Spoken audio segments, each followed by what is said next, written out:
Monarch: Legacy of Monsters ini series yang rilis di tahun 2023 tentang eksplorasi mengenai keberadaan monster sambil mencari ayah yang hilang. Di mana dari sisi ceritanya sendiri terbagi menjadi dua bagian, modern day di tahun 2015-an dan satu lagi di sekitar tahun 50-an. Kurang lebih seperti itu dari sisi plotnya ya. Dan sebelum lanjut, ini tuh series yang ada hubungan dengan film-film Godzilla sebelumnya, yang menurut gue kayaknya lebih baik ditonton dulu ya, mulai dari Godzilla 2014 sampai ke Godzilla Kong kemarin gitu. Biar dapat sedikit gambaran mengenai hal ini dan hal itunya.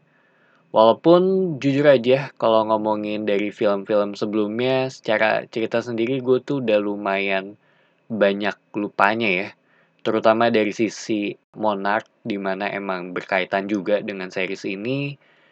Dan ada sedikit singgungan juga dengan aspek politik, tapi nggak terlalu banyak atau nggak sebanyak dengan scene Godzilla kemarin.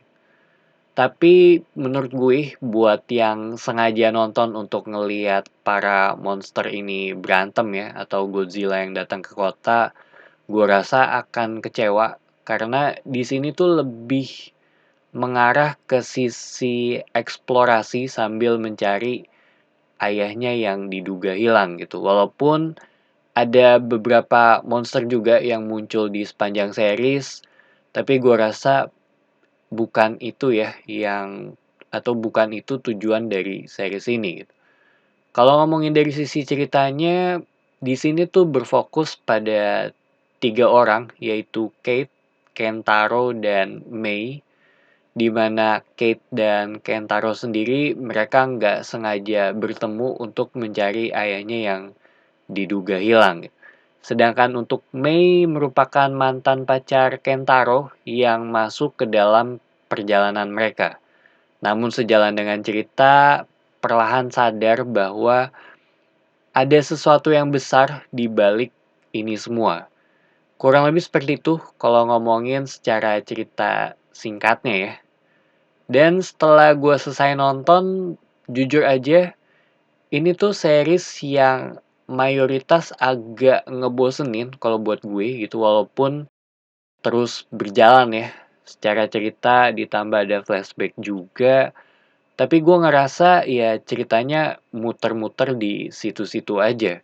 Kadang gue ngerasa kayaknya ada beberapa bagian yang masih bisa dipersingkat atau dibuat lebih padat sama ya lebih to the point aja gitu. Walaupun ya bisa aja sih mereka sengaja nunjukin kalau emang proses pencarian data tuh ya memang memakan waktu gitu. Baru di sekitar pertengahan season ya itu mulai agak mendingan terutama ketika mulai masuk ke bagian backstory-nya si Mei itu sendiri gitu.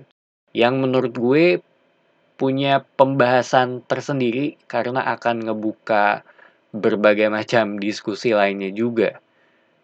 Secara karakter untuk tiga orang utama di sini tuh menurut gue terdevelop dengan porsi yang cukup oke, walaupun buat gue sendiri si Kate itu agak annoying ya. Tapi sisanya ya terhitung biasa aja gitu.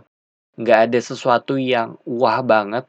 Mungkin kalau disuruh milih karakter favorit gue dari series ini tuh antara Mei atau si Tim. Dimana dua orang ini yang menurut gue ya paling menarik.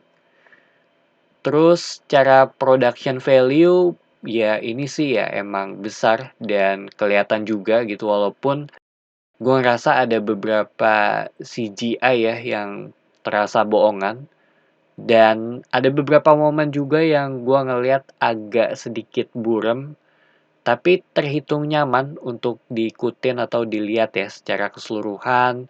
Godzilla-nya di sini juga cukup oke.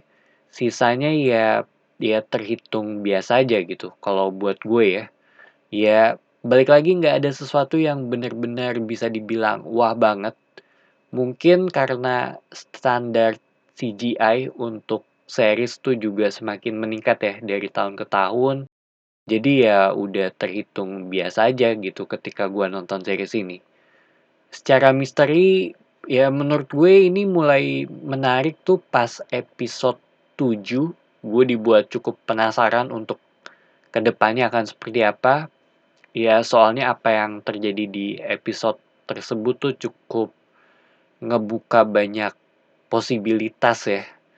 Dan gue juga nggak mau spoiler mengenai apa yang terjadi di sana. Ya bisa dibilang series yang sesuai dengan judulnya gitu mengenai Monarch dan legasinya juga. So, Monarch: Legacy of Monster ini series yang biasa aja sih kalau buat gue gitu. Mungkin yang suka dengan misteri dan fansnya Godzilla tuh bisa nonton series ini. Walaupun awalnya tuh gue nonton karena gue emang suka dengan Godzilla. Cuma ketika nonton ya gue ngerasa kadang dari sisi ceritanya tuh terlalu muter-muter ya di situ-situ aja gitu. Baru nanti maju juga jadinya ya berasa kurang to the point aja sih kalau buat gue ya. Jadi itu aja opini gue mengenai series ini. Thank you for watching. It's me Patrick signing off.